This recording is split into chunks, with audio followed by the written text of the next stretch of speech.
А јуни, освен на фудбалски план, ќе биде и доста бурен и на меѓународен политички план.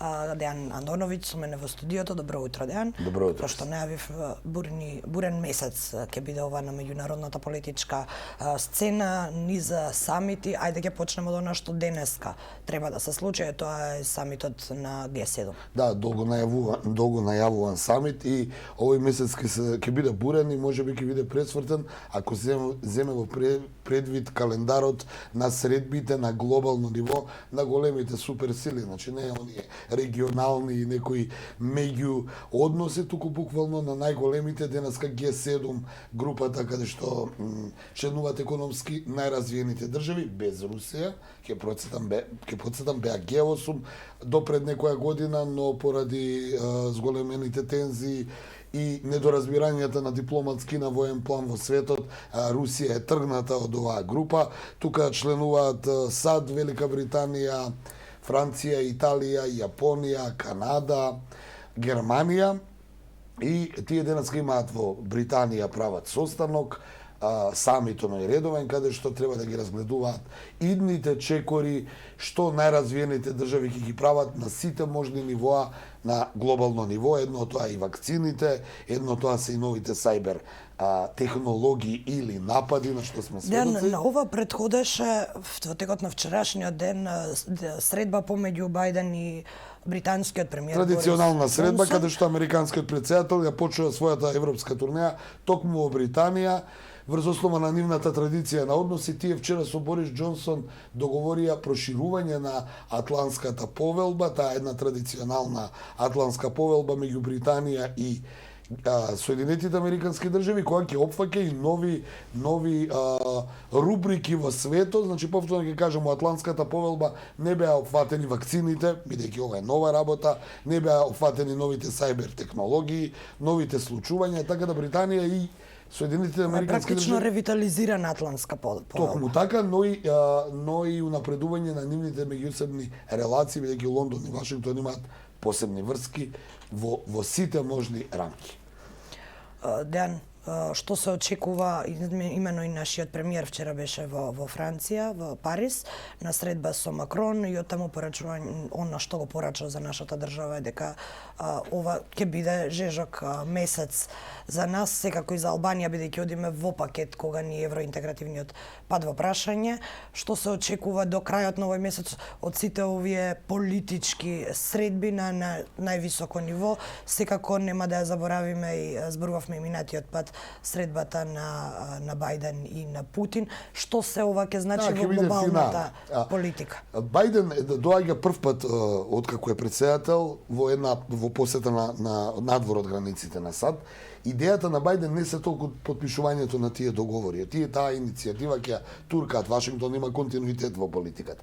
Она што е важно за Бајден е дека тој доаѓа по 4-годишниот мандат на Доналд Трамп, кој многу ги наруши и ги измести, да кажем, односите на САД со сојузниците во Европа. Сега Бајден се враќа и се обидува да ги врати, да ги нормализира сите можни релации до најтенка линија со сите европски сојузници, со цел да се утврдат позициите, за да можат да се на некој начин, ќе кажам, спротистават на иницијативата на Москва, па и на Кина, кои изминативе 4-5 години имаат страшна експанзија, нели, во сите можни сфери. Како реагира Европа на ова? Па на оваа Европа повеќе ја одговара Бајден како претседател, што Трамп, ќе те потсетам, јас и ти разговаравме, можеби на некоја друга фреквенција во студио, анализиравме кога Трамп отиде во Лондон, како тоа се победуваше со Твитерот, кога ги се конфронтираш и со градоначалникот на Лондон, и со кралицата, и со премиерот, а Бајден отиде во Лондон вчера и тоа беше сасвим на едно друго ниво, да кажеме, состанок што само укажува како планира актуелната администрација на Белата куќа да ги развива односите првен со европските сојузници, но и со британските сојузници. Ќе потсетам, финале на целата оваа негова средба е 16 јуни, кога треба да се види со Путин, но со Путин треба да се види во едни тешки околности, ако се земе во предвид првин дека Бајден треба да го погледне на Путин во очи, бидејќи пред само 2 месеца јавно го нарече Путин убиец. Од друга страна, Москва е обвинета дека има агресивна политика, Ќе разговараат и за Навални, но вчера Московскиот суд како улје на огнот или како веќе се вели тоа, ја фрли од луката организацијата на Навални да биде и партијата на Навални да биде прогласена за екстремистичка во пресрет на парламентарните избори во Русија, значи исто така неколку опозициони лидери од Москва од Русија пребегаа во Украина стравувајќи да не бидат уапсени. Така да се подигнуваат тензиите, исто околу Белорусија, околу Украина, се подигнуваат тензиите, така да ми се чини дека Бајден и Путин на 16 јуни или ќе имат историска средба, каде што ќе се надминат недоразбирањата, или тоа ќе биде вовец во уште поголеми тензии и недоразбирања, што па, нели, кога ќе се караат големите, влијае на сите врз нас мали. Дали во тој контекст оди курсот на САД практично да се укоруваат сите оние кои прават штета на мировните договори на Балкан? Декларативно колку што успев да го видам сега, тоа е исто една друга тема. Сите го поздравија. Првин таа одлука на Бајден е во континуитет од 1991 година, не е ништо ново. Тој само потсети дека САД ќе ги укоруваат, како што ти кажа, сите оние што ги рушат мировните договори. Но сите велат, да, ние поддржуваме таа иницијатива, но различно ги толкуваат мировните договори. Па, например, нашиот северен сосед кој има проблем со Косово, вели одлично, значи секој оној што сака да го укори Дејтонскиот мировен договор, ќе биде санкциониран, ако се земе во предвид дека некои од тие договори Вашингтон кој ги подпишал пред 20 години, сега е сменил политиката, па веќе Дејтон кој предвидува три ентитети во Босна, сега бара да биде федерална држава. Затоа велам, ќе видиме како тоа во пракса ќе биде почитувано. Политиката на Бајден е јасна, односно на Соединетите Американски држави. Тој сега во Европа ги ревидира своите, ги утврдува своите релации со своите западни сојузници од НАТО и од Европската Унија и Британија. И потоа треба да седне на маса со Путин, со кого имат и такако разменето лоши зборови во јавноста. Сведоци сме дека имаат судири на неколку дела. Последно е прогласувањето на украинската влада на руското малцинство во Русија дека не е автохтон народ, што дополнително ќе фрли тензија на тамошните руси во Лугански Донецк да сака да се отцепат од Украина, што нели е против интересите на САД. Ќе видиме како тука ќе реагира САД. Ова со Лукашенко и Белорусија не е воопшто завршена работа, напротив, Лукашенко продолжува да затвара медиуми, да владее на свој начин, што не им се допаѓаат на САД и нонстоп го укоруваат, а Москва го поддржува. Имаме нови некои жаришта на Блискиот исток во Ерменија и Азербеџан пред се, каде што има судири, каде што двете големи страни поддржуваат различни завојувани страни. Сето тоа Бајден и Путин ќе треба на 16 јуни да седнат и да се договорат. Дали ќе се договорат или ќе се договорат да продолжат да бидат конфронтирани. Ден, во меѓувреме нови покотници во Флорида. Тоа е страшно ако се земе во предвид са Вајле кога го зборувавме дека продолжува таа тенденција, не знам веќе кој напад. Да, со Вајле изреагира повторно ли? Повторно напад во супермаркет во Флорида каде што лице влегло, пукало без никаква причина врз тамошните купувачи, усмртило 2 лица и 1 бебе. Потоа се самоубил, полицијата не е јасно зошто влегол, кој е мотивот. Ова не е прв пат.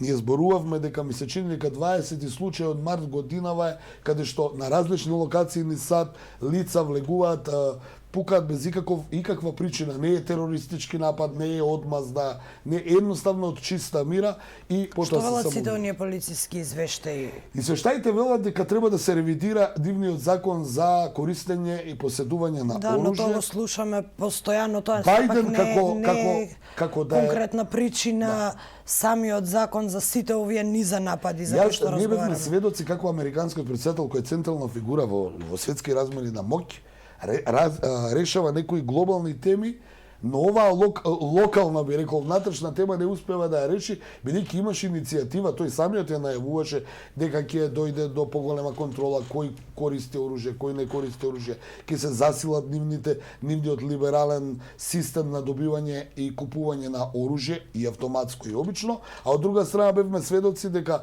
државата Тексас, која е најголема, која е огромна држава, сојузната држава Тексас, дозволи од 1 мај да може секој да купи оружје. Без разлика дали има дозвола, дали има психијатриско или нема она дозвола дека е релативно стабилна личност да користи оружје.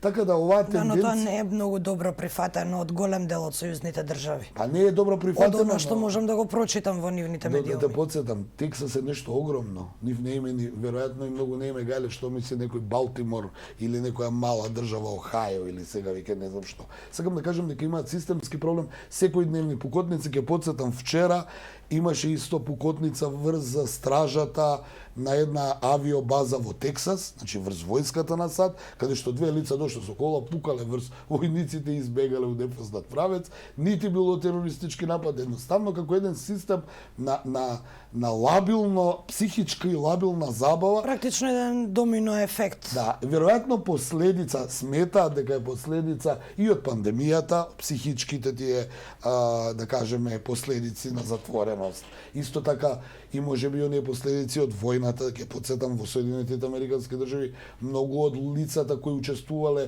низ разните интервенции во светот, подоцна кога е симнале униформата, останале без работа, не биле ресоциализирани и веројатно и тоа е една од причините. Но Соединетите Американски држави ми се чини дека задните година дена имаат над 200 и нешто ваков тип на напади според некоја статистика, што треба да ги загрижи бидејќи која е пораката? Никој од нас не е веќе безбеден. Ме разбирате?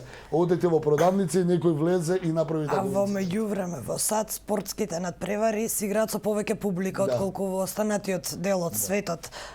Таков е случајот со НБА. Да. Ако можеше да забележиш Видов, да, забележив. сега на кабловските канали, ако спратиш Па, спорт ајде, од сега време многу на време, спортно, некои работи се не може забележува да- публиката, да, така не е, може да дури не во се вртење забележи. канали. Да, да. Така е, Дејан, ти благодарам и за оваа анализа. Се гледаме повторно во понеделник. Добре.